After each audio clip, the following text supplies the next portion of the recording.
This is an essay about culture, art, and what defines us. This is about who owns our collective memories. This is about property, responsibility, and history. The first time I encountered the idea of media preservation was with ROMs, digitized copies of video games made playable by emulation. I found it fascinating. Growing up, while I certainly would be exposed to new media, I wouldn't always be able to engage in its consumption. Video games in particular were fairly inaccessible because video games have been and continue to remain a reasonably expensive hobby. While rentals made certain titles accessible, the variety of content would be limited, and so I would be unable to play a large portion of these media libraries that was available at the time. Granted, not everything from those libraries was even worth playing. Maybe I wouldn't have personally enjoyed them. Regardless, that was not my decision to make. Even if I'd heard about a new game, I would have to wait until it came to my rental shop. Even if my favorite game ever had come out at the time, I might never know because I'd never have the opportunity to experience it. At least until now. Thanks to the ever-growing popularity of emulation, old video games are more accessible than ever. You can easily boot up your console of choice, head to your favorite digital storefront, and legally purchase the media of your choosing in just seconds. And generally, the quality is acceptable. On its face, this seems to be an excellent alternative to what is the technically illegal sharing of intellectual property.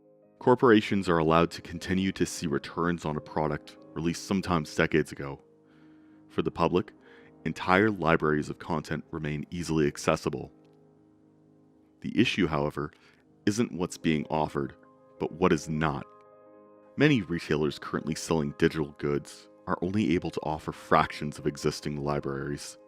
Perhaps it's that these are the most popular titles, or that they are able to be published under favorable licensing terms. The reality is that many pieces of content are not actively being preserved because of this. It can even give false impressions to the public that certain pieces of media were deemed irrelevant upon release, didn't sell very well, or just aren't very good. Crucially, it can potentially change historical narrative about cultural relevance by failing to make certain pieces unavailable. Ignoring that each digital storefront may only contain a fraction of early libraries, some marketplaces may no longer be accessible. For some, you may no longer be able to access purchases made previously.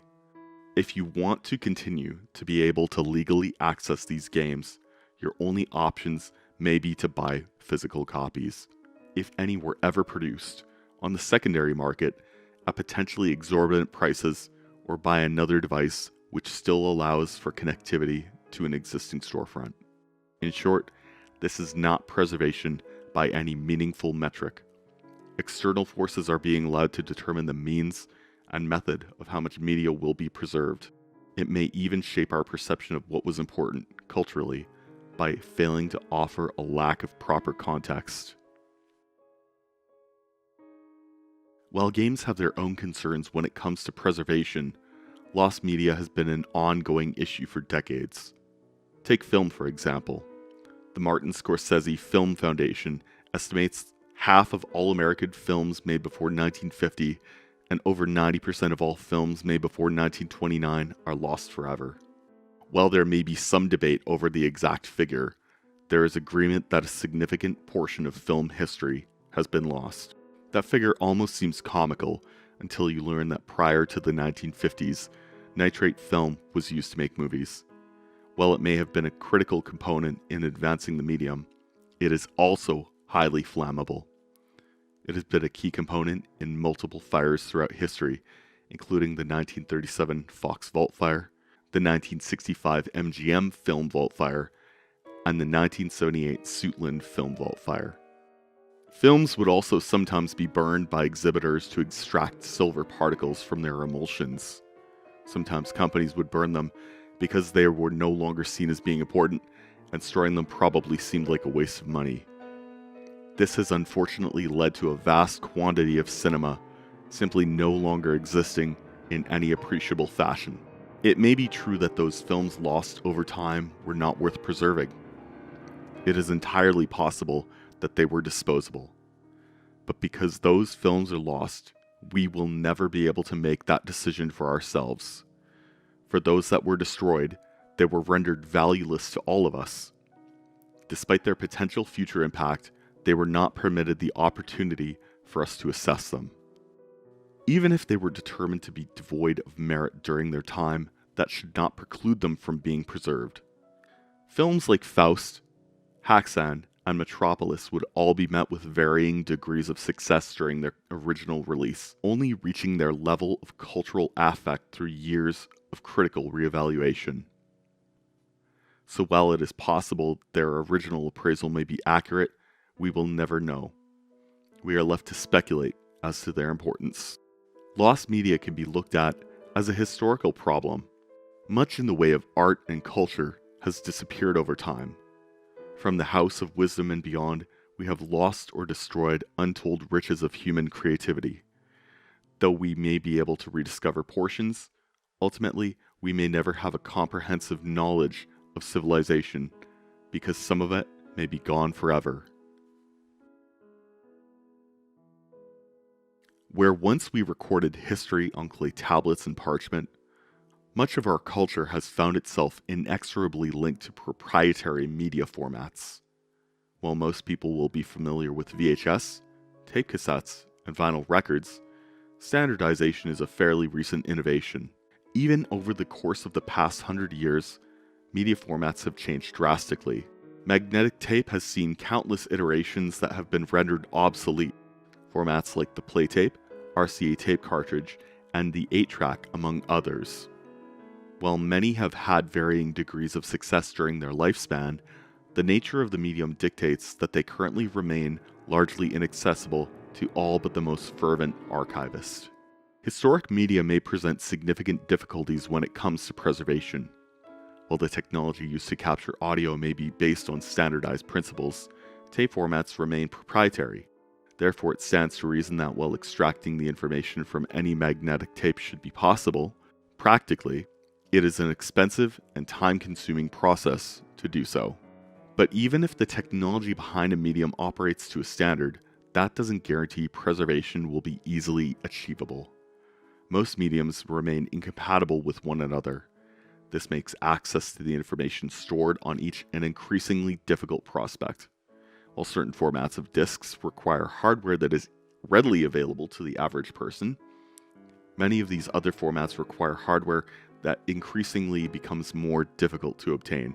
Hardware used to access information stored on certain types of media may be unable to even interface with a modern computing environment.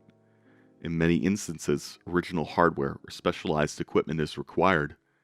This ensures that preservation remains limited to a small number of individuals. And for the individual who might be interested in preservation, there may be no guarantee they will be able to access the hardware required for it.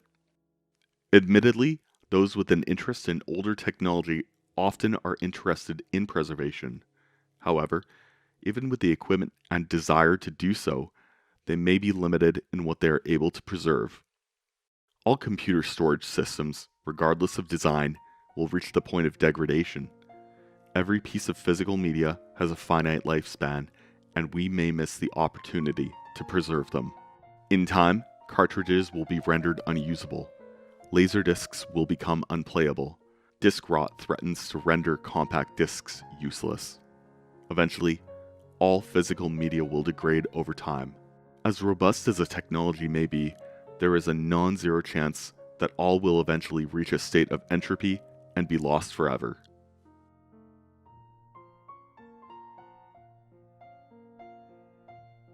For many people, the most prescient example of a storage medium is the audio format. Among those, vinyl is well known for its durability. In contrast with other storage mediums, it is not difficult to see why. Audio cassettes have a reputation of being especially fragile, prone to unspooling in audio players, or easily erased by common household magnets. Compact discs have been renowned for their high audio fidelity and wide dynamic range. However, compact discs too often found themselves victims of significant wear. While the compact disc itself may not come into contact with the stylus the way a vinyl record does, they were often seen as a mobile alternative.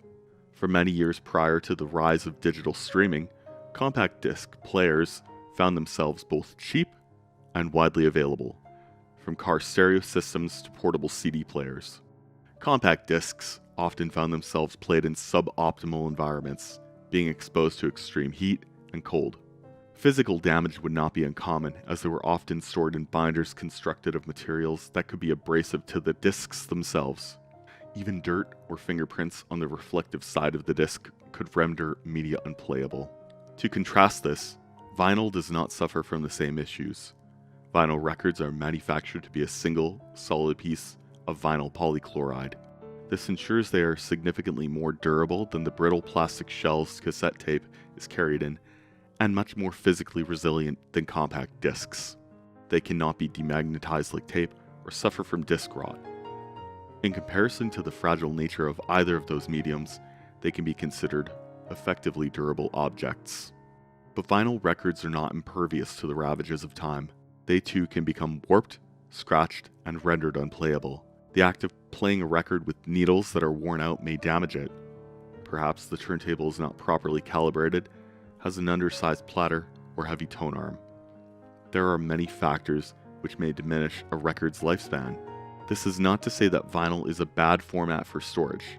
However, it is to say that it is an imperfect format for storage. Every single format we have ever created has its own points of failure. Given enough time, every method we currently have available for preserving our art and culture will succumb to entropy, taking that information with it. There may be a question about why preserving media matters. The idea feels more philosophical than practical. We don't need media for survival, but as a species, we are bonded by our shared cultural experiences. We enjoy them, and they enrich our lives. Historically, preservation has been in the form of stories or songs that have been handed down from generation to generation. Though printed works have existed for thousands of years in the form of carved tablets and handwritten parchment, the easy reproduction of works has allowed for the most efficient transmission of expression. In particular, the printing press is of great importance. While it is true that we have a number of written works which have been preserved dating back to 3500 BCE, we see a significantly greater number of published works after the invention of movable type. No longer would humanity be forced to script each crafted word by hand. We could produce significantly more copies of works and share a wide range of ideas efficiently. We would see shifts in the types of literature that exist. Literacy would no longer remain largely exclusive to those in power. The impacts of the invention of movable type are still being felt to this day. The single greatest innovation brought to us by the creation of movable type would be its accessibility. Not simply to create, but to allow for the free flow of ideas, because it was more convenient to do so than it had been at any other point in time in history. And so, our knowledge and understanding of the world around us is informed by the accessible duplication of the written word. Scientists, doctors, and others have been afforded the opportunity to share from history's greatest failures and triumphs because of the ability to share knowledge to a degree once considered unimaginable. It took Marco Polo 24 years to return home from China. Contrast this with the Marco Polos of today, who are able to instantly document and share their discoveries. But what would happen if we had to wait 24 years for every scientist to share the results of their research? Science is heavily based upon pre-existing research. While we often like to consider science by its most notable milestones, in terms of understanding the world, we find it is more iterative than innovative. We largely build our understanding of the world on small discoveries rather than substantial ones. For culture, the experience is largely the same. Culture and art are not formed whole cloth from nothing. So the saying goes, everything is a remix. Art, as we know it, is the result of thousands of years of reinterpretation. For example, Punk is an iteration of traditional rock music, made only possible through the development of the electric guitar. The electric guitar was created to be able to hear the instrument during live performances. And so, like many other forms of modern art, it is only possible through the conglomeration of the various threads that it has drawn from history. Much like punk's evolution, we can see similar patterns in other artistic movements. They inevitably develop into what they are because they are able to recontextualize what came before. They become wholly new things sprung forth, greater than the sum of their parts. As do you or I.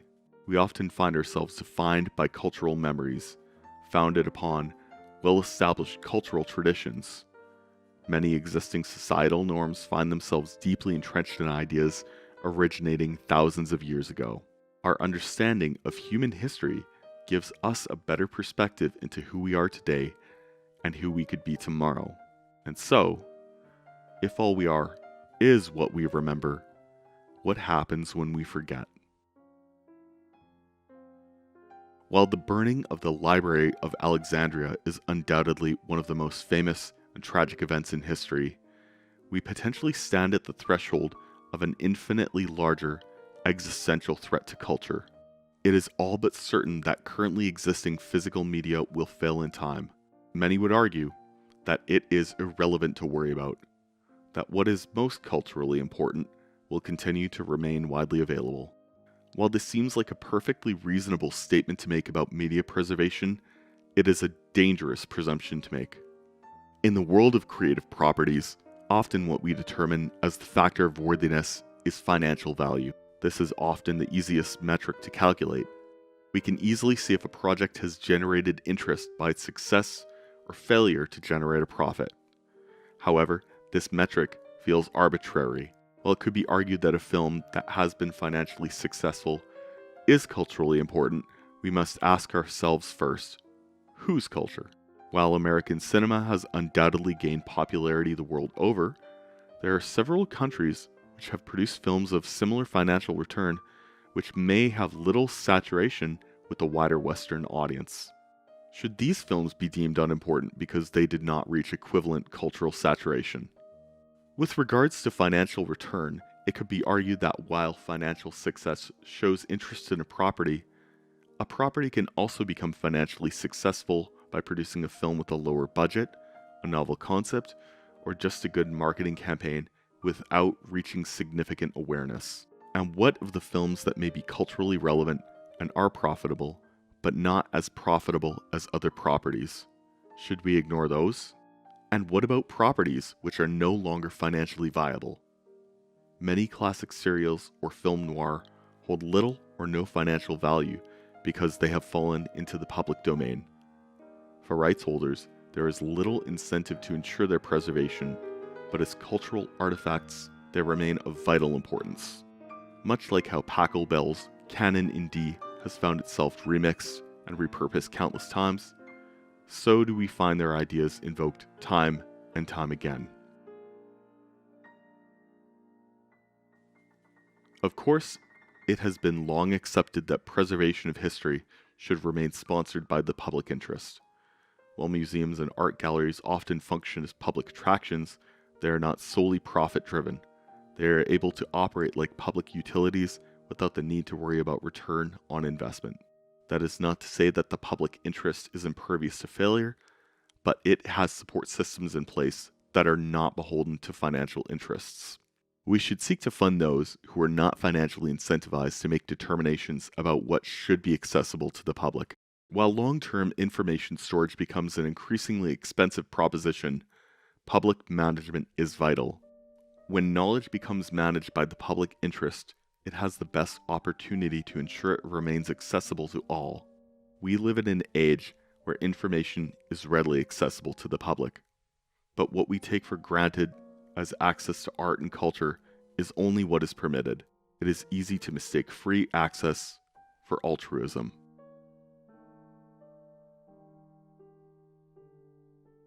There is a question about what can be done to ensure the preservation of media for future generations.